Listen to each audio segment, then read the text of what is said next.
I never wanted to be the owner of the club. That pit village attitude, looking after people, caring for people, health, education and enterprise. I keep wondering, how would I place myself today? Where would I be? If you've got something to sell, tell the world.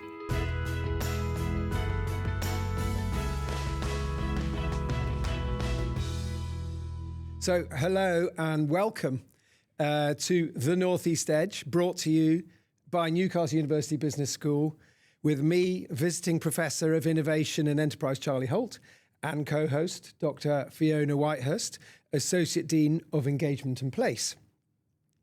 We're both interested in regeneration, social impact, and how to grow the Northeast economy on the edge of England, and to look at what the leading edge aspects we have as a region. So we're bringing you a series of podcasts. We're bringing guests into the studio and the studio to our guests to talk about Newcastle region, past, present and future. And for this episode, I'd like to welcome Sir John Hall, opposite St James's Park, that you actually built. That's what's our background. It cost 100 million. What you see out there cost 100 million pounds in its day. Yes. I think it's going to cost today about £1 billion to bring it. Wow. So no, we had to find the money, but it's been a success from my point of view. Yeah, fantastic. Fiona, are you going to give us a bit of a... I'll do the formal introduction, if that's okay, Sir John. Yeah. So Sir John Hall is one of the defining Northeast entrepreneurs of the post-war era. Born in Ashington in 1933. 1933, yeah. Son of a miner, he went on to become a surveyor, property developer, and one of the most recognisable business figures in our region. Best known as the founder of the Metrocentre, turning 40 years old this year. The man who helped transform Newcastle United during the Kevin Keegan years, and developer behind Wynyard Park. Therefore, his career spans property, sport, politics, and regional identity. He's been a major political donor, historically to the Conservatives, before publicly backing Reform UK in 2024. And we should say we're speaking just after the local election quake of May 2026. We're going to talk to you about that at the end. Yeah, we'll leave that till the end. For many people, Sir John was Mr. Newcastle because he projected a belief that the North East could think bigger, act bolder, and compete with anywhere. This he exemplified when he took on the extraordinarily emotional, financial and public challenge of owning Newcastle United, with a vision to developing a multi-sports combined Sporting Newcastle. We'll start with the man and stories: Ashington, ambition, work ethic, Thatcher, Metrocentre, Rolls-Royce trips to away games. I hear you got to tell us a little bit about that. Yeah, there's a story there. But it will move on to bigger questions. After all that has changed in the North East, what has not changed enough? What mistakes does Sir John think we keep repeating? And at 93, what does he think the next generation should do differently? So, you were born in Ashington in 1933. What's your sharpest childhood memory of Ashington at that time and the world at that time? Well, it was a little mining village just about a mile from Ashington, so North Seaton Colliery.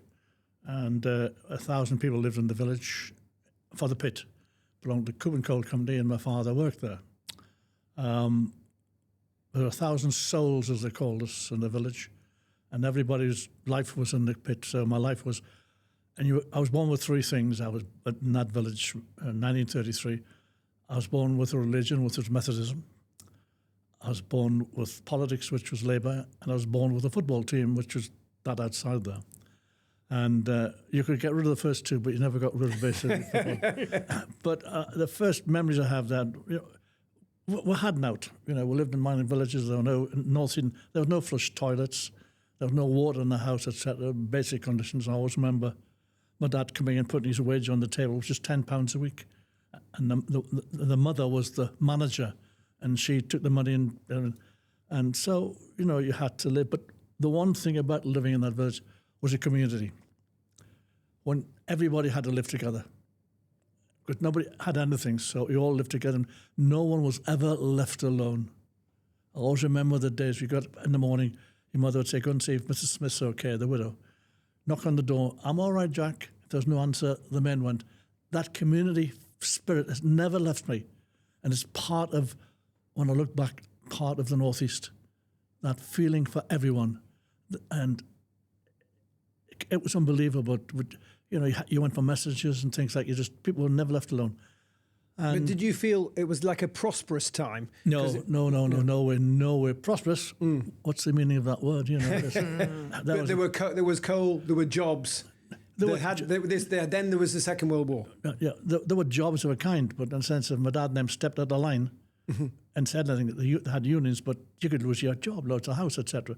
So you were nulled, you were controlled. The war came along, and the great thing about the time was that everybody volunteered to go to the war. There was no hesitation about people saying, "Do I love my country or not?" You went there and you fought, and we lost friends, you had family, and I remember the days when the German bombers came over to Liverpool and passed over the top, and it was an interesting time, and the war ended, and it then became a prosperous time. In the meantime, I'd basically been to the local school, and at 11 you took the grading exam, and very few passed it, and I was one of the village in the North Seaton College that year to pass it, and I went to Bedlington Grammar School, and my friends went to Morpeth, and grammar school changed my whole emphasis on my whole look at life. I went basically to friends' houses, and then Bedlington and the area, when I got to know them, and they had flush toilets. The council house, and you went there, you felt ashamed, you felt degraded, and you never took them back to your house. 7 Railway Row, you know what names they had. We were just, what shall I say, tools to be used by, I suppose, the capitalist system at that time. And I was very much a Labour, but that took me everywhere. The Labour Party. The Labour Party basically, at that time, made us. I'm a product of the Attlee government in 1947, when basically they got into power, and they gave the miners big wage increases because they needed coal, and free health, free education. And it's a strange thing at the time. You can better yourself. It was do better than you want. You know, get out there. And so I suppose I'm not an A stream person. When I went to grammar school, I was a B stream, and you were graded. And how many streams were there? A and B, or A, B, A, C? B, and C. Right. And so you never moved. The A streams were the ones that were going to go to university and to be the education rest. The B streams, like myself, were going to be into business, plumbers, electricians. And I soon realised, in a sense, they were correct. I was never an A stream. I could never do Latin. And you needed Latin, basically, to get into university at the time. And I found it so difficult. So I accepted the fact I was born with what I've got. And I keep looking back now at 93, probably one of the oldest interviewees that's going to be. We haven't got Sir David Attenborough yet. We've got the invite out there. Yeah. It's tremendous. But in a sense, my days are over. Looking back at those times, very formative years. And I said, I was born in Labour, and my father took me everywhere as a kid.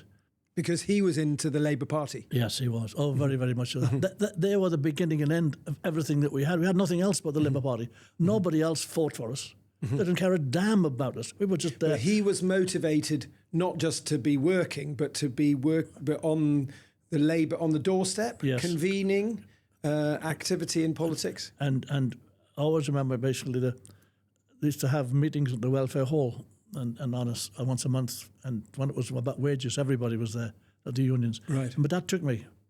And when the elections were on, basically. Because did you have brothers and sisters? No, just myself. Right. Just a one. And but a very tight family. My mother's 3 sisters, and basically they all lived in the area. And a little side story of how the team, Newcastle United, played such a part in our lives. Because every fortnight was a home game and an away game. And when the away game came, based on here, in the old St James's Park, one sister lived at Newbiggin, my mother lived at Ashington, another lived at Stakeford. So the bus started, the bus number 3 service, the United service to Newcastle, started at Newbiggin. They got on Newbiggin, took the seats on the top. It came to North Seaton, we got on, and I went to Stakeford. And the whole family were upstairs on the double-decker bus, and we got off at what do you call the top here? Northampton Street. Yeah. And we then went, everybody did, the co-op, the wholesale co-op in Blandford Street. It was Yes, that big department store. Yeah. Yes. And you went there, it was a wholesale, and you went there and you get a ticket from the local co-op, please supply Mrs. Hall to the value of £100. And you took that ticket in and they couldn't set down. And they took you around. If you wanted a Mac, there were hundreds of raincoats. And you stood there while your mother put the coat on and you got what you wanted. Then when it were finished, you went to the restaurant and you had fish and chips and peas. After the match? No, before the match. Right. Yeah. So all the family ate fish and chips and peas at the co-op thing. And then after that, the men went to the match and the women went shopping. Phoenix and the rest of them down Northumberland Street. Right. And then when we came home, when the match was finished, they were in the queue for the bus. Right. And so we just joined them, missed the queue, and we got there. And that was the one Saturday. The next Saturday, when Newcastle were away, everybody shopped in Ashington High Street. Yeah.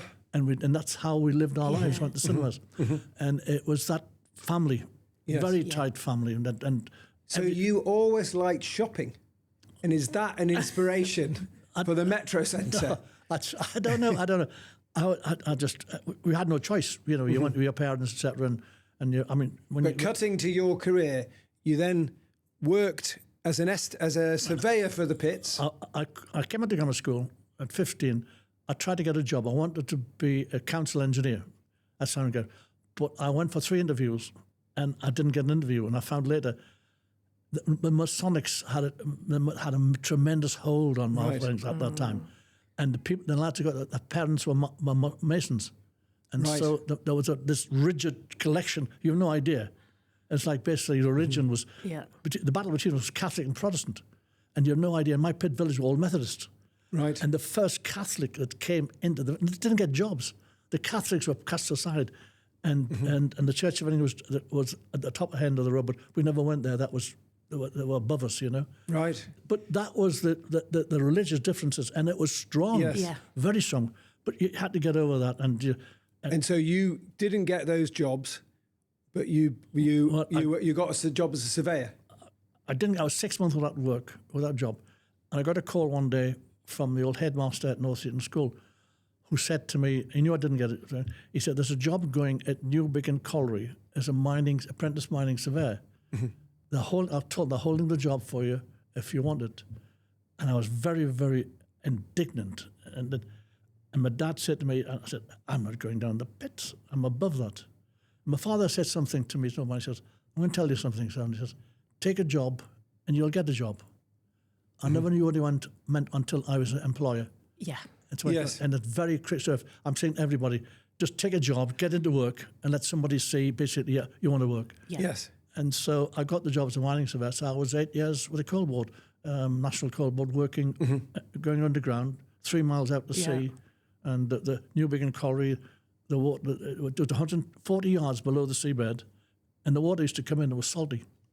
And you had to go there and do the surveys. It's like driving the Channel Tunnel from one end and the other, meeting in the middle. As surveyors had to do that, that's what we did.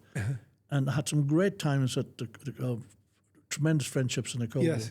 And then basically the mining surveyors amalgamated into the chartered surveyors. Right. So all the surveyors were on one basic organisation. And then basically I saw what to be in property. The coal board took me out of the pits because I studied for a chartered surveyor. Apart from being a mining surveyor, I did correspondence course. Used to have my kids at night time. My wife said, "They're yours." And I was trying to study. And these are the things you had to do in our day. Yes. Yeah. And the work ethic was in us. You know, you wanted to work, you wanted to advance. You had to get away from your conditions. You didn't want to live in those conditions. I think it was partly that drove me to get away. And I just basically moved on and eventually got into, I studied for chartered surveyors. The coal board accepted that, took me out of the pits and put me into service estates. And I was studying there. And I walked in one morning and the land agent had died the night before, who was my boss. And so they said to me, "You want your chance? You now get into it." Well, I knew I knew nothing about crops and things like that, so I had to see my friend farmers, and they told me. And I took the job, and I did very well in it. And I decided I wanted some experience in the property world. So a job came up at Killingworth, when they were building Killingworth New Town. I came into the estates department there, and it was a tight team building that new town. I had nothing to do.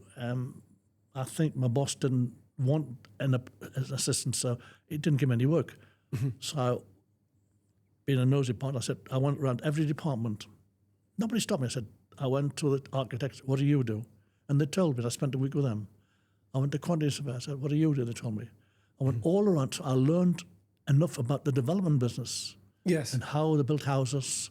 And then basically, I then went to Sunderland as a chartered surveyor partner.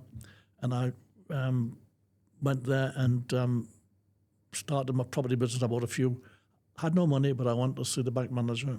And that was How did you persuade people to back the Metrocentre?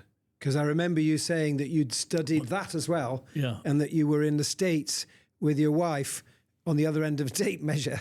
Well, when you move on, basically, I got into property, and basically I didn't have any money, but what I used to do, I had a sense of how to put a development together. I would go out and find land and come back to a building and say, do you want this? And I'd take a fee out of it. And so I started that way, and then I bought some money. I bought some cottages in Sunderland, which were one-bedroom cottages, and the government came in and gave 75% grants to modernise them. So I went to see my bank manager, who just moved to Sunderland at the same time as me, NatWest, and he gave me £2,000 loan. I spent £1,000 building up cottages at £200, £300, and I used the other £1,000 to modernise them, and I made, I think it was £46,000 in 2 years from that. So that gave me a start. Mm-hmm. And then I just moved on from there. And yes, you've got to travel, and America is the place in property at that time for retailing. So our friends and my wife and I went across the States to study retailing over there. Mm-hmm. I'd met some... Did you have a hunch that the UK, because you were the first out-of-town retailer? I used to basically put it this way. When we used to shop in Newcastle in the early days, you had to walk up and down Northumberland Street. Yeah. And when it was raining, you got very wet. Yes. And there's no way you could do. You had your max on set. So I thought, there's got to be something different to this. So when I saw the covered miles in America, that's a good idea. So I came back with the idea, and I tried to get it off the ground, and nobody wanted to know. Was this even before Eldon Square existed? Oh, Eldon Square was here. Yeah, was going great. The local authorities at that time, that was the sort of second stage development in shopping centres, redeveloping your town centre. So the property developer would go to the council and do a partnership deal. And basically, that's how you got Eldon Square, a joint development between the local authority and the property developer. Mm-hmm. And then you move on to America. So this edge of town, basically, miles. So I came back with the idea here. Now, nobody wanted to know because they're all wedded to that place. And something happened, which was one of those breaks in life. Mrs. Thatcher got into power for the Tories, and she created enterprise zones. It's like today saying, yes, give me your worst areas of land, put them on competition, and we'll assess them, and we'll give you conditions. So Gateshead Council were putting this site on the power station in Dunstan to the local authority, to the government, and I nibbed down, and I said to them, just before it was an enterprise zone, so I said to the power station, Central Electricity Board, will you give me an option on the site? Yeah. And they looked at me because it was a tip. Yes. They thought it was crackers. And this is back in the late 70s, isn't it? Yeah, that's right. Yeah, 79. And they gave me an option for 2 years. I didn't have any money, but I just sold the dream. Yeah. Yes. And that was the start of it. And so I had an option on the site. 6 months later, Thatcher classified as an enterprise zone. No taxes, free planning, do what you want, etc. So I'm sitting, doing anything. Mm-hmm. So I thought this was great. Was it easy to sell that dream then? Because, now we're so used to, Metrocentre was the first, but you've got Meadow Hall and up Trafford Centre and things. Was it easy? No, it was a dream, right? Yeah. But then you were for the retailers, because the retailers were all wedded to the city centres. Yeah. So the Metrocentre was the first reel in the line. I had to sell the dream. Now, nobody would come in, no retailer would come in the beginning because they couldn't see the sense in it. So I had to then just design it as a retail park that same as you've got on Team Valley, okay, the big sheds, etc. But that's not what I wanted. So I learned a lesson early in life. If you've got something to sell, tell the world. There's somebody out there who will basically be listening and want to come with you. So I booked the Five Bridges Hotel then with Vauxhall's Brewery ownership, and I booked it in 3 or 4 rooms. And I had my architects chipping in, design some, I call them Michelangelo sketches. I couldn't afford basically the pictures, etc. So they did. I put them all around the room. The dream, and I advertised it in our local States Gazette, the Property Magazine, etc., and locally. And first of 3 days, the first day was packed. No one basically came to see me, and I thought, oh, it failed.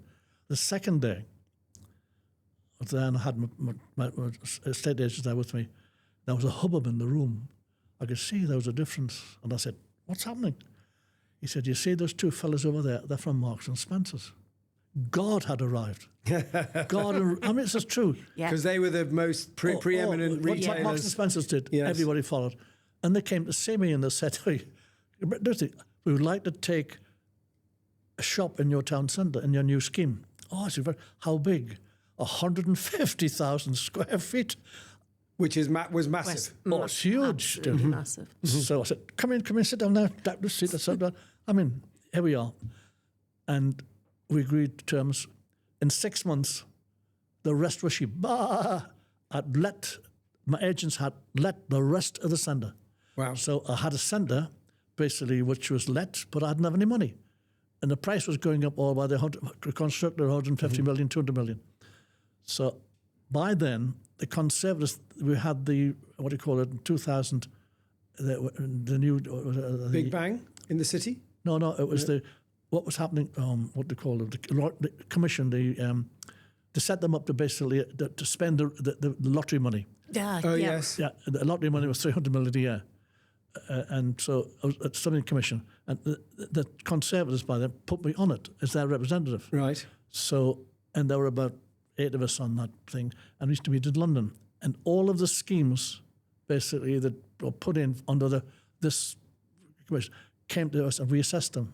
And I went around the country. But in the meantime, I'd been to Nippon, which is in south of France. Oh, yes, the property big conference. Yeah. Yes. And I'd met these architects from Canada, who basically were from Birmingham originally, but they'd emigrated to Canada, set up an architectural firm. And I met them, and they said, come to Canada, we'll show you around. So I went to Canada with my wife, and they took us around the miles around Toronto and other places. And I used them with cheap chase architects to sort of put a scheme together. And that's how we let everything at the end of the day. And so I then went to, I was on this commission, and the chairman was Tom Frost of NatWest Bank chairman. Right. He said to me one day, he said, what are you doing these days? I said, I'm trying to build a shopping centre. Oh, where's that? I told him, I said, have you got the money? He said, no. So he sent his property manager up the next week. Hey, that's what happened. Sent his property manager up to see me. I just got on with him very well, And he came up and he then said, we'll back it. So they put all the money up, the 200 million, for the scheme. I had to put a penny in. Wow. I sold myself to him, and I shook hands. In my day, I don't know if it still applies today, but when I started in business, you got to remember, most of us, I'm 93, I'm coming back to the old days, and a lot of us started with nothing, and we traded with each other on a handshake.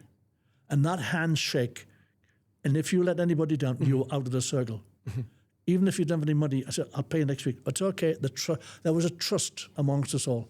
And that's something which you cannot realise how important it is when you're starting a business. And if you let somebody down, your word is your bond, and you'd rather admit to if you haven't got the cash and that sort of thing, but don't tell lies. And if you've got it failed, and they said, I haven't got the cash, it's okay, John, we'll go with you. And they'll carry you for a few weeks till you got through it. You put 200 million in. No, the bank put The bank put 200 million in. How much did you sell it for? At the end of the day, that was the capital cost of the scheme, right? And I can't remember what it is. I'm not going to tell the figures now, but I sold it a good figure. You made over 100 million? Yeah. And I sold And that gave you a few quid to entertain Mrs. Thatcher? I did.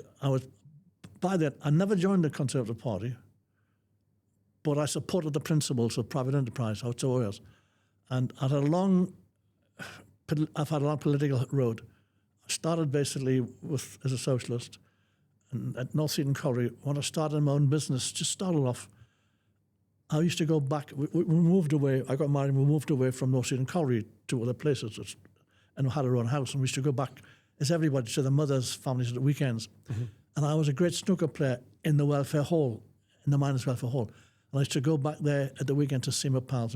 And I went round to Plesnuga this Saturday morning, and I remember vividly. Now, I'm going back to all my pals who are strong, very socialist. And one of them said to me one day, he said, "You're not one of us now." "What do you mean, Jimmy?" "You work for profit." And he dismissed me like that. And I said, whoa. I still had no sense. I was pushed aside. So I just got on. I then basically I came up with a gang of 4, the Social Democrats. They joined the Liberals, etc. And I went with them, but they didn't get anywhere. I became a political nomad for quite a number of years. And then I heard Thatcher speak, and I was I'm in private enterprise then. I'm fighting more business and the capital system, and she was inspirational. And she came up to see the Metrocentre. She came 3 times to the north. When we started off and basically I started supporting the Conservatives, I used Wynyard Hall to have dinners to raise cash for the local parties. But before that, didn't she come up on a surprise visit to Lowfell? Yeah, that's right. No, it was, what happened was when I was selling, when I had to get the cash and I got a call one day that the board of that was honest. Yes. No, the board wanted to come and see me, and I said, "What are we going to do?" And I said, "Tell me, you go to Marks and Spencer." The board of Marks and Spencer's wanted to come up, right, to see us before, to see who the developer was. Well, I had a little office attached to my house in Lowfell. I had the dogs. I said, that was where we lived. I said, my wife said, "What'll I do?" I said, "I'll tell you what to do, Pat. You go down to Marks and Spencer's and get all the food and make your lunches and Marks so they can't complain." And they came up to see me. And at your house? Yes. And I had the board of Marks and Spencer's at my house. I built the house in Lowfell, myself, timber frame house, etc., and laid the bricks and things. And they came up and we became friends with them. And we used to, I could go to Marks and Spencer's any time, and had a tremendous relationship with them. A wonderful company, a lovely company. And I said then I moved into politics, and I supported the Tory party. I put a lot of money into them. I was in them with 1979, 1980. Thatcher got in, and until last 2-3 years ago. And would you say you were friends with Maggie? Oh, personal friends. Yes. So Dennis used to come up, and she used to come to Wynyard. We would have 3 times at Wynyard, had dinners. Yes. And I was then part of the SME, small to medium-sized enterprise, and I used to have dinners and things for them. And she came up 3 times to Wynyard. And if you could see at that time, after a speech, local businessmen, 200 of them, standing up and cheering her. Wow. Cheering her. Yes. The motivation was unbelievable. She was saying to them, "Get out and develop your business. You're the future. Nobody else, you get on." And she made them believe in themselves, because they were just ordinary local businessmen starting up. And why do you think she had that effect? And where has it gone in our leaders today? Well, it's all about people, isn't it? Yes. Who and what is a leader? There are leaders all the time, but they've got to force themselves through. And in many, many ways, they're nulled in the UK because of you're always taught to know your place in the UK. And that's a big disadvantage when I come to sort of the past. And that's your place. You don't step out of it. But she was the daughter of a grocer. So she had a shopkeeping background. She did, but she was inspirational. She just had that. If you could hear a speech and she used to come in, she was honest as the day. She would tell you straight. And I mean, she used to come to Wynyard, and Dennis was a smoker, and my wife was at the same time. And they used to nip off to the back and have a smoke. She would frown on that. But no, she was inspirational. I had a lot of time for her. I still do. I still believe in the principles of private enterprise. Yes. I haven't changed that. And so we developed that in Metrocentre and the Tory party. I was in the leaders group, and I used to go down there, and I had to sit at. You had to go to London to get all your money for developments. So the time I was in London, I used to go to these leaders groups in the Tory headquarters and have lunch 3 times a week. They had donors there, right, with ministers. I became very friendly with many of them, and yes, and it was great. So it was also good for business to be networking with those other people in the leaders group. By then I'd built my own contacts with the things at Central Bank. I just basically in the politics and wanted to change things. I was looking at the Northeast and what I'd learned. The Northeast has had its problems, so it still has. And that's sort of, and I was interested in how basically you change the structure of our area. Yeah. My business was here, my life was here, and I could see problems coming on. We fought over the years. Health, education, and enterprise were things which the Northeast suffered from. But Should we, before we talk about where the Northeast has gone, I would like to talk about Newcastle United because that's much more popular. well, it's a dream in itself. But why on earth did you bother to buy a football club? What did Dennis say? Dennis Thatcher say? What did Maggie say? What did your wife say? Well, how can I put it? When you're born, I told you, my dad took me to Newcastle United when I was 8. That was 1941 during the war years. And we used to come in on the number. What was the first? Do you remember the first match you went to? Oh, I can't. No, dude, I'm not. It's about, you're lucky you've got me talking about what I remember now. And that is very big. Well, I remember one match where you definitely were, which was, we'll talk about how you persuaded Kevin Keegan to come that first time. But I was at the match when Kevin Keegan came back under Mike Ashley, was sort of jumping ahead of it. He left us and came back eventually. And you were in the box with Shepherd Offshore and Wellstream. Next to me. I kept my box. Yeah.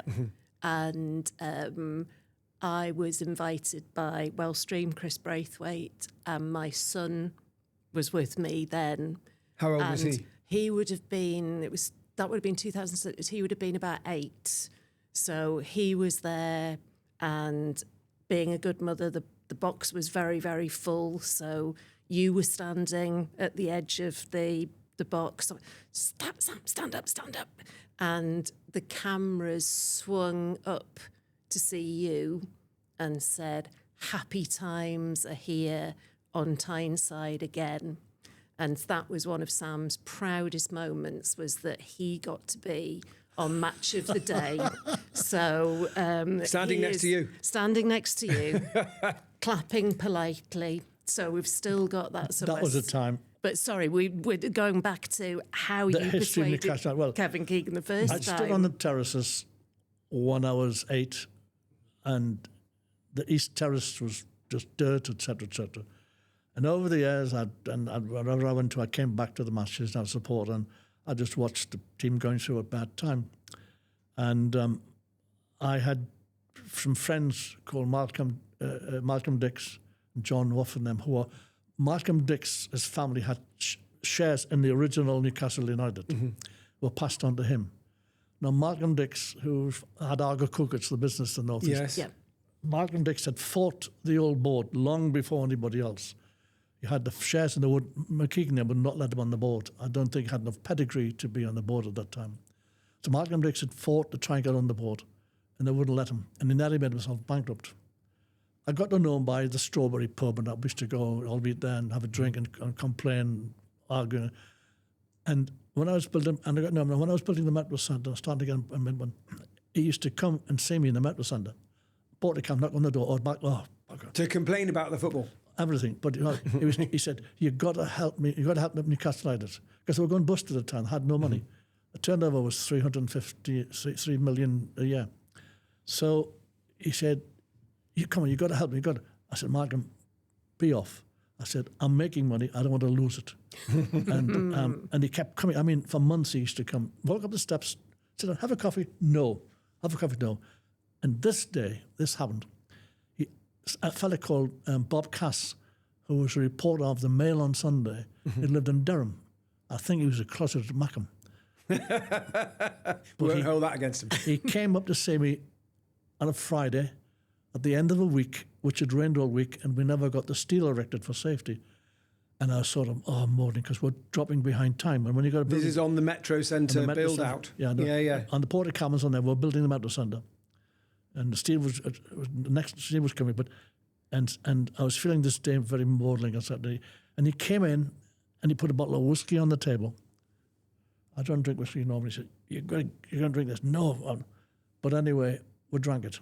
This is true. We drank that bottle of whiskey on a Friday afternoon and those porter cabins. And he said, and he got me to agree I would be the, what shall I say, the face of change. The front Yeah, man. of the, Yeah. And so I said to Bobcast, that's what I said, I'll put £500,000 on the table. If you can go and find another 3 people, so we've got 2 million. I don't want to be the owner of the club. I never wanted to be the owner of the club.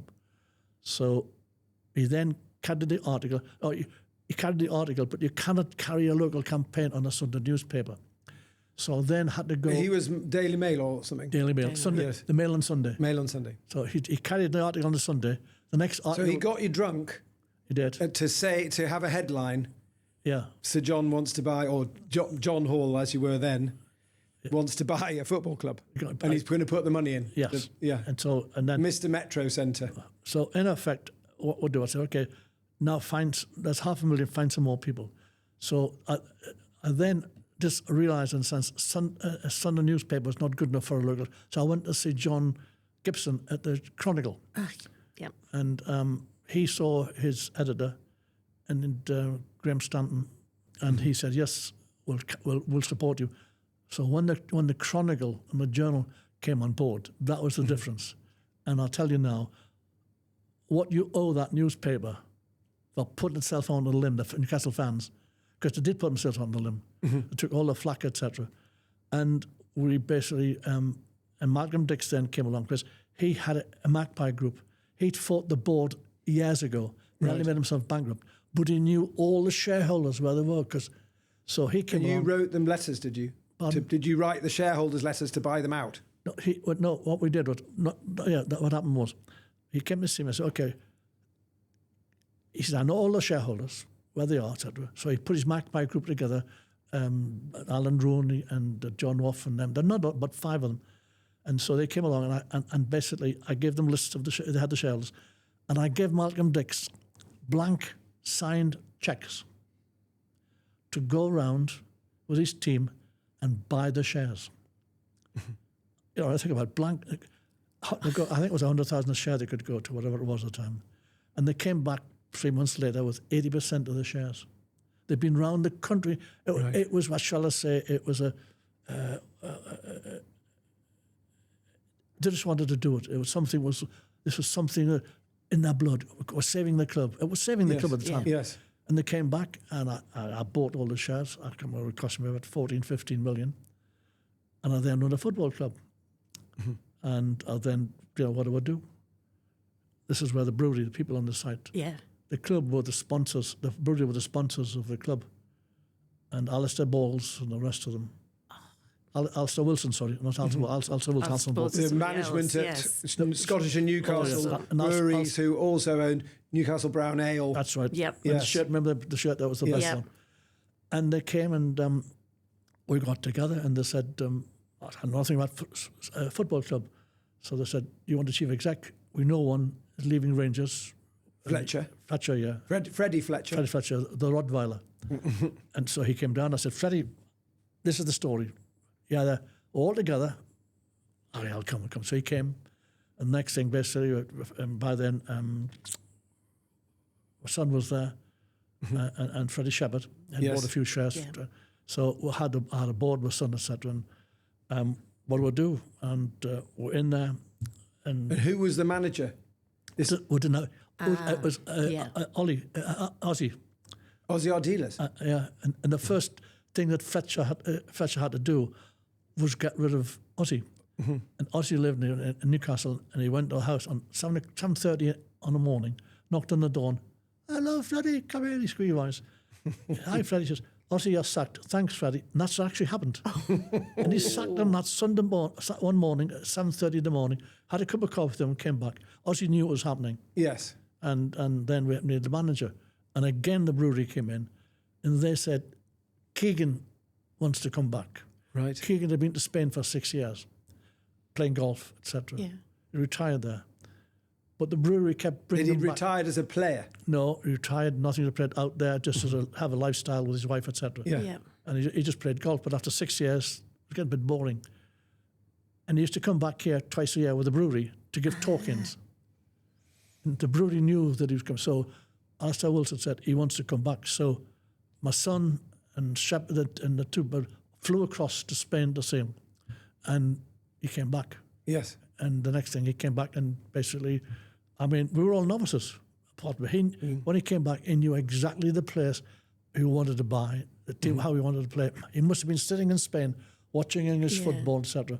And we came in and we backed him, and I put money in to buy him, and then it were everybody's second team. Yes, And then, definitely. you know, we had the problems now. We couldn't get enough tickets because the ground had gone down to 30,000. Yep. We had 15,000 on the waiting list. And so we had to do something. So you built this. 100 million. And so we had to borrow 100 million. Did the brewery help with that? They did. There was some sponsorship. And the brewery were very good. We put money, but we borrowed from the banks to put that in. And we built it, and we got to 52,500, which is the maximum we could take. And quite honestly, it was probably about the right, 60-odd thousand is probably about the right size, because if you build too big a stadium like Tottenham and you don't do very well, there's nothing worse than a stadium with no people in it. So but probably about 65,000, in my view, would be about the right size, as we looked at it then, if we could change it. But you couldn't do anything because of the houses on the other side. Yeah, and the park as well. So. And we built this, and it was going great. Everybody's second team. We nearly won the league. We were 12 points in the lead. We were actually planning the victory parade from Newcastle Park. And then we started to lose matches. The tension got to them. And that's the time when Man United overtook us. Yeah.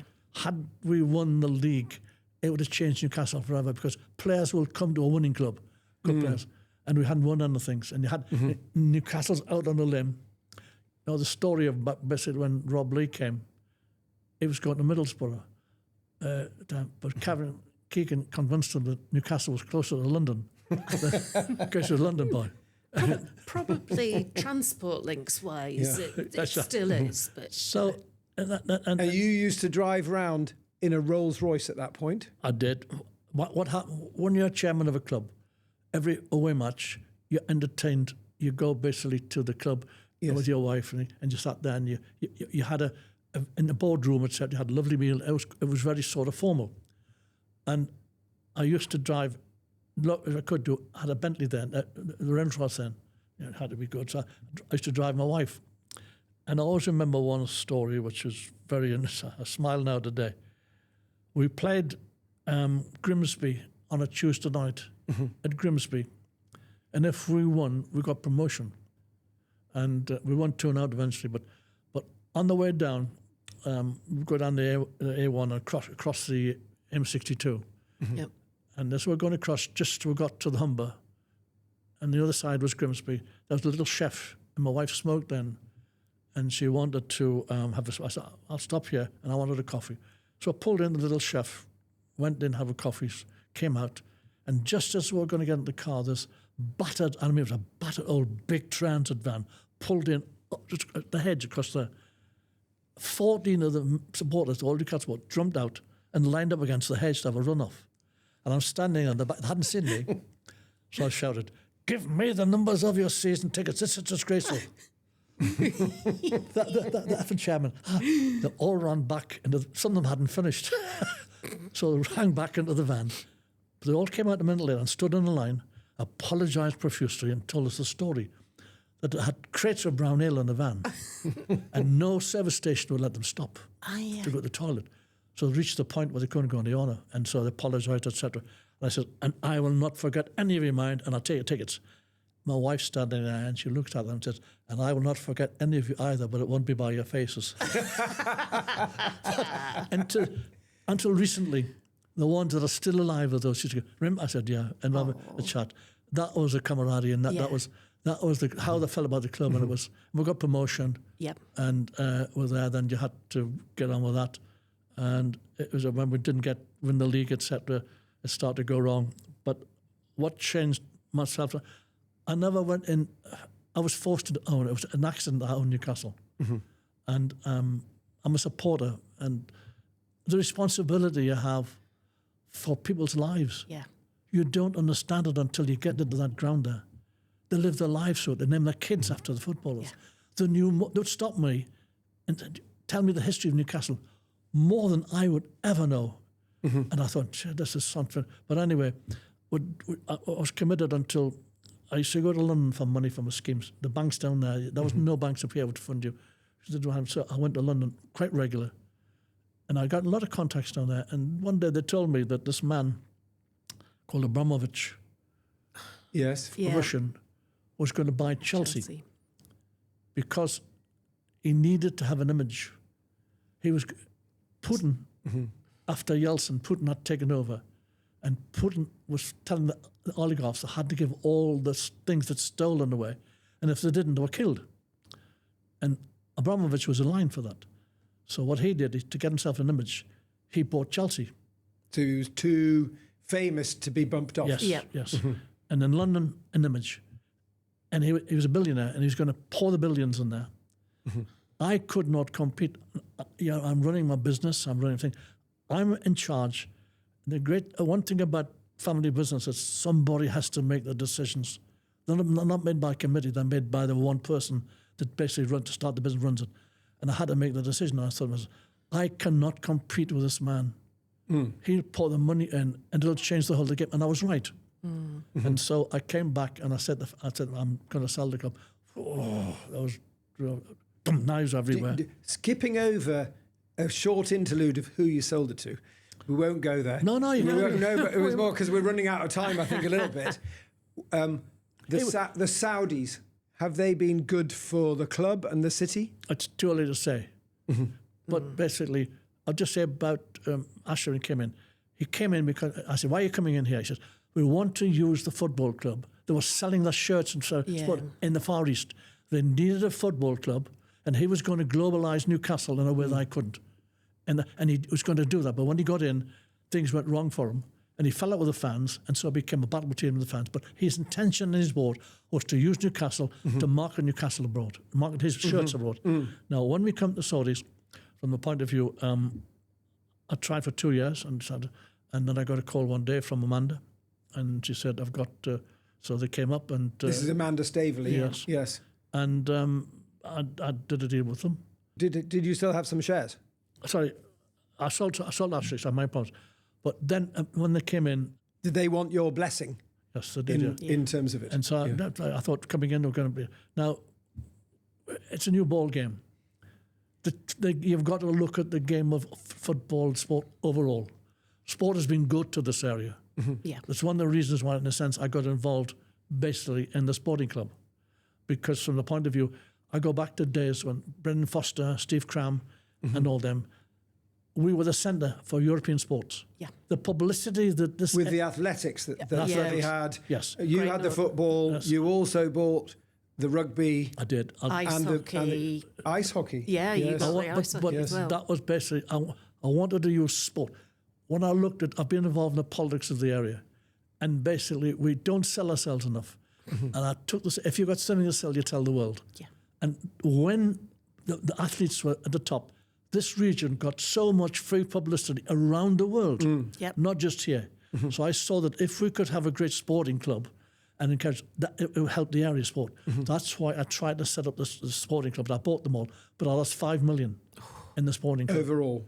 because nobody wanted to play rugby. Rugby's not a game, and that sort of thing. So, but that's the reason. And I still think today we need things like that to globalise this area and give us a fresh image and a thought sport. And it did for a while. I mean, we were the European centre for athletics, which meant everybody went home to see the athletics. Brendan Foster, what they did, and the money that brought into the area, you cannot understand. So that was the sort of the sporting club. But it failed, and I had to pull. I lost 5 million. I pulled out, and then I said, But 5 million for a man with hundreds of millions. Did it still hurt? every penny I did. When you come down, your businesses are grown on money. You start off... Was it more that it was a failure or it hadn't worked that was hurtful? I was before my time. Yeah. And when you start one out, and this applies to all, this area is made up of SMEs, small to medium-sized enterprises. Without them, this area is gone. Well, look around and tell me how many global businesses do we have? How few with numbers? There's only Sage and Bellway, and there's not many. For some reason, we've never been able to develop the big company. I remember the time that The Samsung came to this area, 3 of them, Samsung Fujitsu, with the what do you call them, the microchips. microchips, that's right. They were here 2 years and they went. Yeah. And so Siemens on that yes. North Tyneside as well. I gave 14 acres of land basically to Samsung free, so of course, to get them here. Yeah. That's the way we were involved. I get about the end, and it didn't work. And I looked around and I said, we failed in so many times on the business side. We're still SMEs, but it seems to be you're growing. You're getting to decide that. You've got to decide where you're going to do the business. And most of the businesses sell out and take the cash. But there's very few stay on here and grow their business.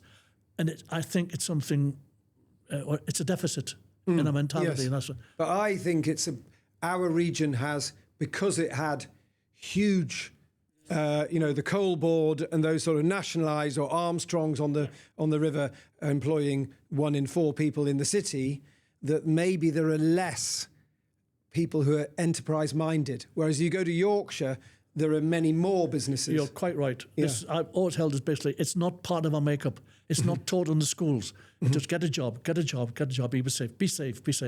But there's lots of SMEs out there, in a sense. Yes. That I know them. And it's a case of where do we find the next entrepreneurs who are going to take their places? People of my age now, as I told you before when we started, we used to shake hands with each other. There's a bond in a sense in our businesses. Where are the next entrepreneurs? Are they still coming through?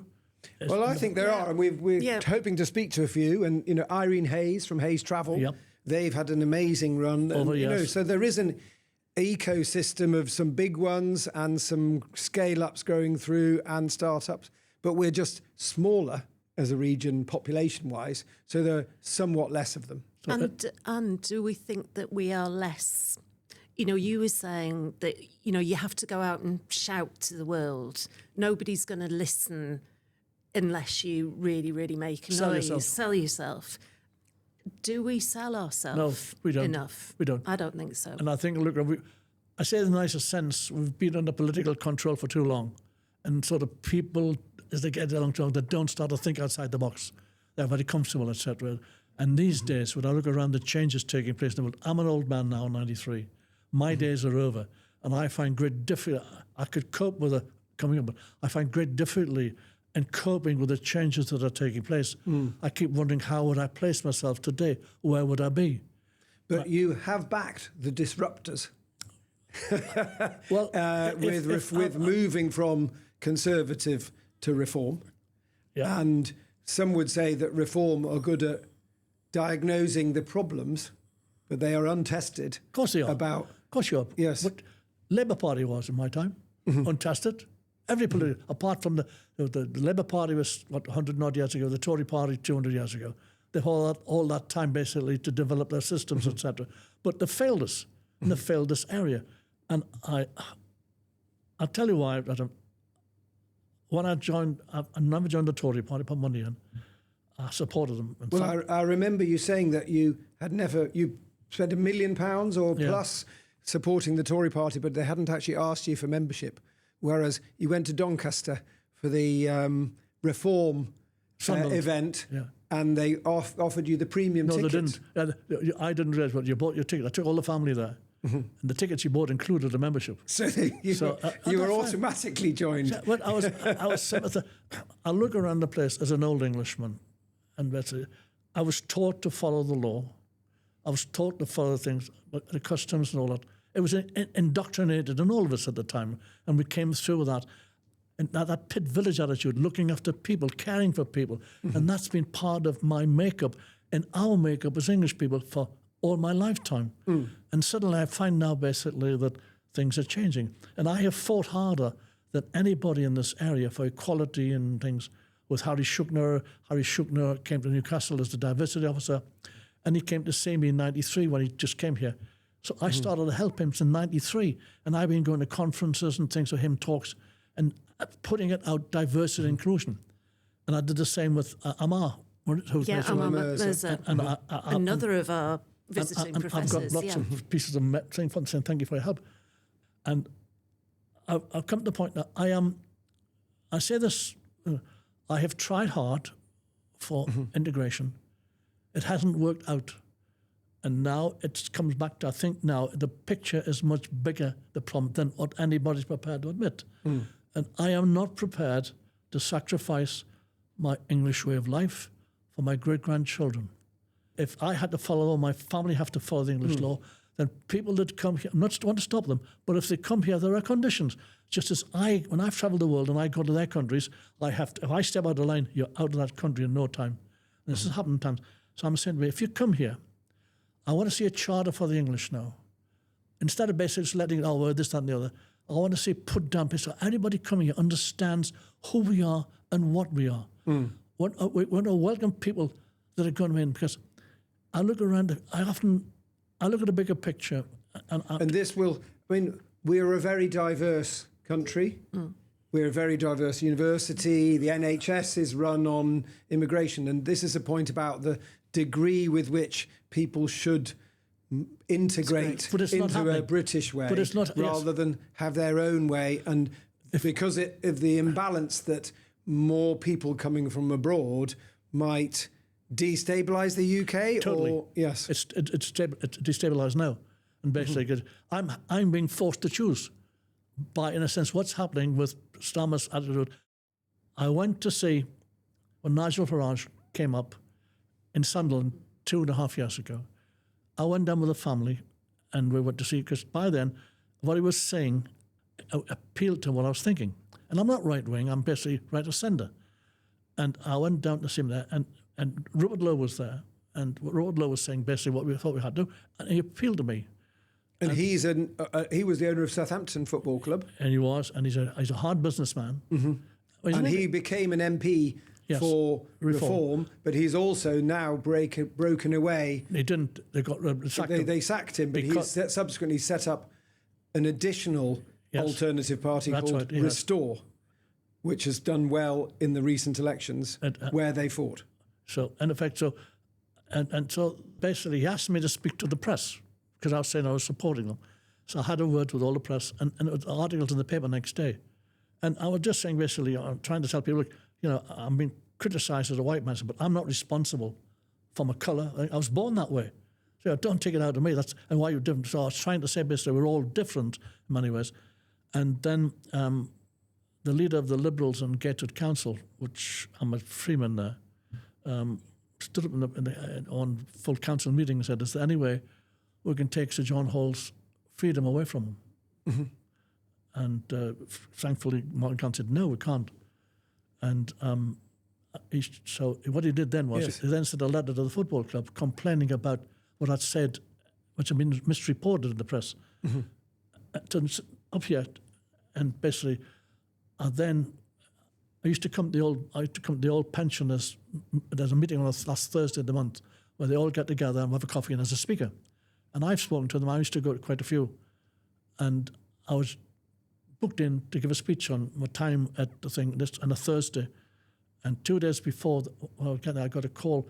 The organiser of it here rang me to say, someone on high said, I would be told, you can come here, but you can't speak. I thought, what the hell's going on here, So I said, well, take the message back. If I can't speak, I'll see you in the High Court. Next day I got a call, it's been a mistake made. But that's what my club was going to be to me. They were going to no platform you, that's what they call it, or whatever. He'd cancel you because of your political views. Suppose what I said. Oh, right, misquoted. And the Liberal did try, so that he then got, I assume it was him, I don't know if I apologise if it wasn't him, but someone wrote to the club and called me out. And that my club was actually going to do that to me. So this is the state of affairs that actually we've reached, in effect. We've got the election results from last week. We've got a mayor, Kim McGuinness, who's a Labour mayor of a combined authority that has 7 local authority members, 4 of whom have become Reform over the weekend. Can you, we've talked a bit about the region and the problems the region's had, education, health, etc., that have been repeat challenges over the last 90-something years that you've observed that. Do you have views about where reform help? Have you taken the long view that they'll, like with the football club, it's not going to happen overnight? You can't change things overnight. No. The problems in the country are too great. We have no money. We're bankrupt. And basically, you can't tax people from the point to change them out of the country. But we sit as a family here, right? We made a lot of money. My money's here. I've never moved anywhere else. But if we continue to be taxed and taxed and taxed, we have as a family to say, do we stay here? Do we go? And that's not good for the country. We've made our money here. We should stay here. But my days are over. My family will make the decision. I'm at 93. I've only got a year or two left. But I'm trying to... maybe I'm wrong in saying an old Englishman, maybe my ways have gone. And if they have, I'll accept that. So what do you think Reform are going to do differently? Well, I think the first thing, in the sense that they've got to learn. And basically, and it's going to take a long time. They'll make mistakes. But as the Labour Party did, make mistakes. Yes. So in fact, we've got to learn. They have to understand basically this area. And one of the most important jobs I would go for, Kim McGuinness's job. She's now got the power basically in her hands for the northern part of the region. So that is a job that I would ask Reform to build up. You need power, you need money. You can do nothing without money.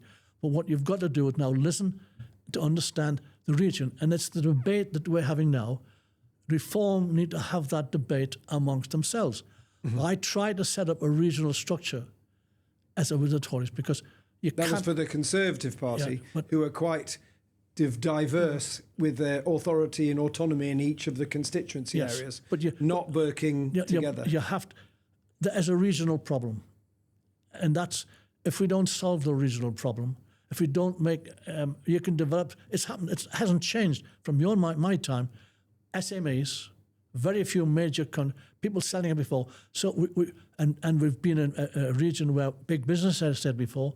So people haven't had the enterprise culture into them. So and some of the industries we had, which were nationalised in the World War, have not been globally competitive. No, they haven't. And so they were closed down by Westminster with nothing to replace them. That was the greatest mistake they did. The Conservatives, they gave people money, but they didn't bring the jobs here. And so they thought they were buying us off in a way, and that was one of the reasons why the Tory parties never made room in this area. But we have to look at where do we, not for me, but for all of you still here. And you've got to say Reform. That's a valid question. Put them on the dock. Say, now, what are you going to do for this area? I'm very interested to know. I don't think branches can do it. So, in effect, are the people at the top, and I say this to them quite openly, are the people at the top in Reform now going to give us what we need in this area? Will they support the people that have actually broken? We're saying now, where do we go? Yeah. Where are you going to take us? And I ask for, and I want to know before I die, what are you going to do for this area? And they can only do that by coming in a regional structure, in my view, to this area and finding out from the people exactly where we think we're going. But we need the intellectual arguments of what is happening to industry. Bringing it full circle, because you talked about being born into Labour. Yep. Is Labour dead? In its present circumstances, it is. But I'm sad. What Labour? Because you also said you're a centrist. And that means providing some social welfare, albeit of course the government's accounts are pretty knackered. It has that responsibility. Yes. But the whole world is changing from the point of view. I look at one thing in this area, Tommy, artificial intelligence. I try to find out what it actually means. It's hitting us. I'm using it in my own little way, and it's great. I've got some illnesses now, and go and tell me what to do. So there's something there which I read about is going to change our life, our ways, etc. Now that I would want to know from Reform, how are we going to be affected? I want to come to university. I want to sit down and say, what do you understand about? That's your responsibility to tell us. You're the intelligentsia in this area. You should be telling us, having meetings with everybody, saying this is what artificial intelligence is and what it might do. And then the politicians have to sit down and say, how do we account for that in how the jobs that are coming in? Because look at our area, and the jobs in our area are not the high-tech jobs. The jobs that came in originally were telephone exchanges, etc. The call centres and the contact centres are absolutely in line for... I say to you as a businessman of note in this area, and you in the university, what are you going to do to tell the rest of us, and like myself, SMEs, what do we need to do in this area It's all our problem. It's not just, it's how do we then force, how do we force reform on the ground? If we have insults, what are you going to do? We fight against reform if they're not going to do things here. And so we need to get together, not as branches, but as people. We need your intellect to put together, and as the mayor, a mayor has to be independent and not look around. And so if we don't look on this level, and quite honestly, I would say to my family, leave in years to come and find we can move anywhere. But I don't want to see that. But the mayor, I have been involved. There is an AI growth zone designation, which will be round Ashington area for the big data centre to make an investment. How many jobs? I agree. Not many. I agree. It's at Camas. And Yes. it'll not make 1,000 jobs. No. And it's 100 Well, million. the jobs will be in the construction. Yes. And not in the maintenance. But I worry that those jobs will be bussed in by experts in data centre construction and bussed away. These are the things we need. Reform needs to sit down. If I was the leader of reform in this area, I'd be calling my team together and say, right, what have we got, lads? How much? I'd be getting the thinkers out and putting them together and forming a regional structure, and then I'll come around and talk to you all. Yeah. I'll spend 6 or 7, 10. What do we need? You're on the ground. You know what we need. And we need to work together, all of us, for the future of this region. And that comes back, I suppose, to, the community that was in Ashington and what you first said about the priorities, health, education and enterprise. And that pushing it, making us all engage around that. I know, I say that to you, but quite honestly, that's what I was fighting for 50 years ago. Yeah. And we're still fighting for it. So you have to say to yourself, why have we failed? Or are we failing? And the ordinary person has a responsibility. We, the leaders, are responsible for this area. And why do we still have lower healthy life expectancy here than anywhere else in the country? Thank you. Or pretty much anywhere else I've asked these questions. So we really need to think big for the region. And that's why in many, many ways I'm angry at the Labour Party because they failed this region. They've been in power for years. And if we're in that, it's because of people in power. So it's time for change. Well, whoever brings this change in. We're getting waved at to finish off. And we have a quick fire round of questions for you here. Come on. Do you want to do the first one? What is one Northeast phrase, habit or attitude you love? What's a community phrase? Community, thank you. What is one thing outsiders misunderstand about the region? Our northeastern culture. What advice would you give your 21-year-old self? Believe in himself. Which northeast business, institution or place should more people know about? Have you got a hidden gem of a place? No, it's just the region. The region as a whole. I think there's a number of things in the region. You've got to sell the region, not just one. You'll sell one spot for the region, but overall... You've enjoyed the coast, though? Oh, yeah, but I love the northeastern coast. I love basically going to Bamborough and those places. One thing the region should be braver about? Ambition. Yeah. What a fantastic way to end. Thank you. Thank you very much. Thank you so much. Yeah.